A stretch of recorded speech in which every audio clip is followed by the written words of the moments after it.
बात किसकी कर रहे हैं? एनआरएन श्री एनआर नारायण मूर्ति की। पद्म विभूषण 2008 में इनको मिला। 11 लोग थे परिवार में, 8 बच्चे, लोअर मिडिल क्लास परिवार में, और इन्फोसिस इन्होंने 1981 में फाउंड किया था।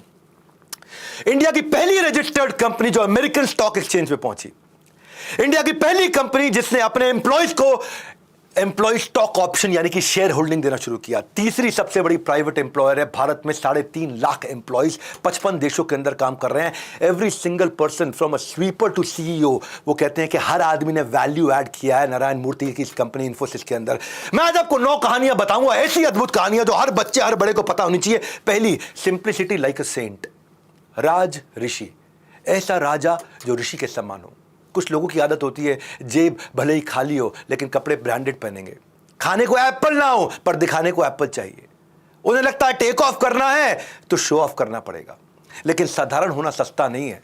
मूर्ति इसके सटीक एग्जाम्पल है। नारायण मूर्ति जो आज भी स्कॉडा लौरा चलाते हैं, एक बेडरूम उन्होंने अपने घर में पूरी केवल लाइब्रेरी बना दी है। मैंशन अफोर्ड कर सकते हैं पर 3 बेडरूम के मकान में रहते हैं। इन्फोसिस में आज भी कैंटीन और कैफेटेरिया का खाना खाते हैं, और जब बच्चों की शादी हुई तो बच्चों की शादी में जितना पैसा आया वो सारा अक्षय पात्र इस्कॉन को गरीब बच्चों को खाना खिलाने के लिए दान कर दिया।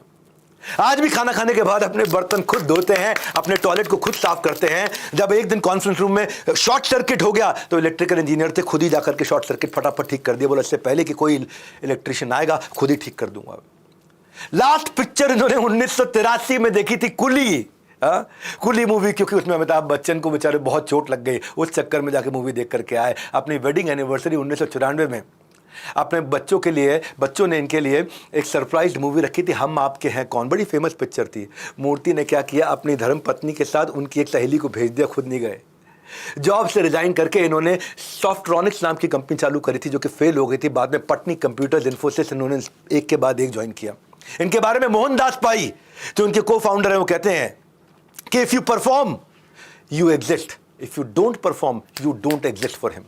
अगर परफॉर्मर है तो मूर्ति आपको रोज आपसे मिलेंगे, रोज बात करेंगे। अगर परफॉर्मर नहीं है तो मूर्ति को पता ही नहीं आप एग्जिस्ट भी करते हैं। ऐसे लीडर की कहानी सुना रहा हूं जिसमें पैशन भी था और कंपैशन भी था, रिस्पॉन्सिबिलिटी भी थी और ह्यूमिलिटी भी थी। इन दोनों का कॉम्बिनेशन। हर कहानी एक एंटरप्रेन्योर के लिए एक ऐसी लर्निंग, सुनते जाओ सीखते जाओ, पावरफुल लर्निंग। दूसरी चीज, चूज नॉलेज ओवर मनी। ये मूर्ति से मैंने बहुत सीखा। श्री नारायण मूर्ति। लोग अक्सर पैशन के बदले पैसा चुनते हैं, सपनों को छोड़ के सैलरी चुनते हैं। मूर्ति ने पैसे के ऊपर लर्निंग को चुना क्योंकि वो जानते थे कि एक्सीलेंस होगी तो अर्निंग झक मार के पीछे आएगी। 1969 में आईआईटी कानपुर से एमटेक बड़ी मुश्किल से करी।